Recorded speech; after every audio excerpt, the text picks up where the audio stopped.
এবার যে খবরের দিকে চোখ রাখবো, রেলের ধাক্কায় মৃত্যু হলো বয়স্ক মহিলার। দেবীপুর স্টেশন সংলগ্ন রাস্তার ওপর রেলের ধাক্কায় মৃত্যু হয় ওই বয়স্ক মহিলা, এমনটাই সূত্রে খবর। রেলগেট পড়া অবস্থায় 1 বছর 65 মহিলা রেল লাইন পারাপার করতে গিয়ে এক্সপ্রেস ট্রেনের ধাক্কায় মৃত্যু হলো ওই মহিলার।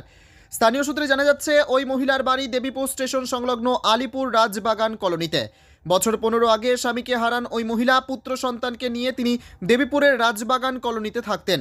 আজ আনুমানিক বৈকাল 5টার সময় বাড়ি থেকে বাজারের উদ্দেশ্যে যাবার পথে এই মর্মান্তিক ঘটনাটি ঘটে। অনেকক্ষণ পর্যন্ত দেহ রেল সংলগ্ন রাস্তার ওপরে পড়ে রয়েছে। আকস্মিক এই ঘটনায় এলাকায় ছড়িয়েছে চাঞ্চল্য। দেবীপুর থেকে মৃণাল কান্তি মণ্ডলের রিপোর্ট, এসএন বাংলা। ঘটনাটা ঘটেছে এই 5টার সময়। ডাউনে যে মেল আসছিল এবং আপে মালগাড়ি পাস হচ্ছিল, উনি মালগাড়িটা লক্ষ্য করেছে, মেলটাকে লক্ষ্য না করার জন্য পার হতে গিয়েই মাথায় লেগে সঙ্গে সঙ্গে স্পট ডেট হয়েছে।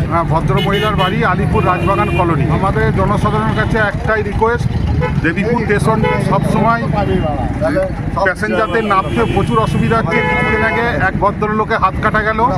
রেল প্রশাসনকে জানিয়েছি যাতে স্টেশনটা ইমিডিয়েট উঁচু করে, নালে বারবার দেবীপুরে অ্যাক্সিডেন্ট ঘটবে। রেল কর্তৃপক্ষকে ফোন করা হয়েছে, রেল কর্তৃপক্ষ এখনও এসে পারিনি। ওনারা বললো আমরা 8 ঘন্টার মধ্যে ঢুকে যাচ্ছি। যারা তো রেল গেটের সামনেই বডিটা পড়ে আছে। আমার নাম প্রশান্ত দাস, বাড়ি আলিপুর বাগানপাড়া।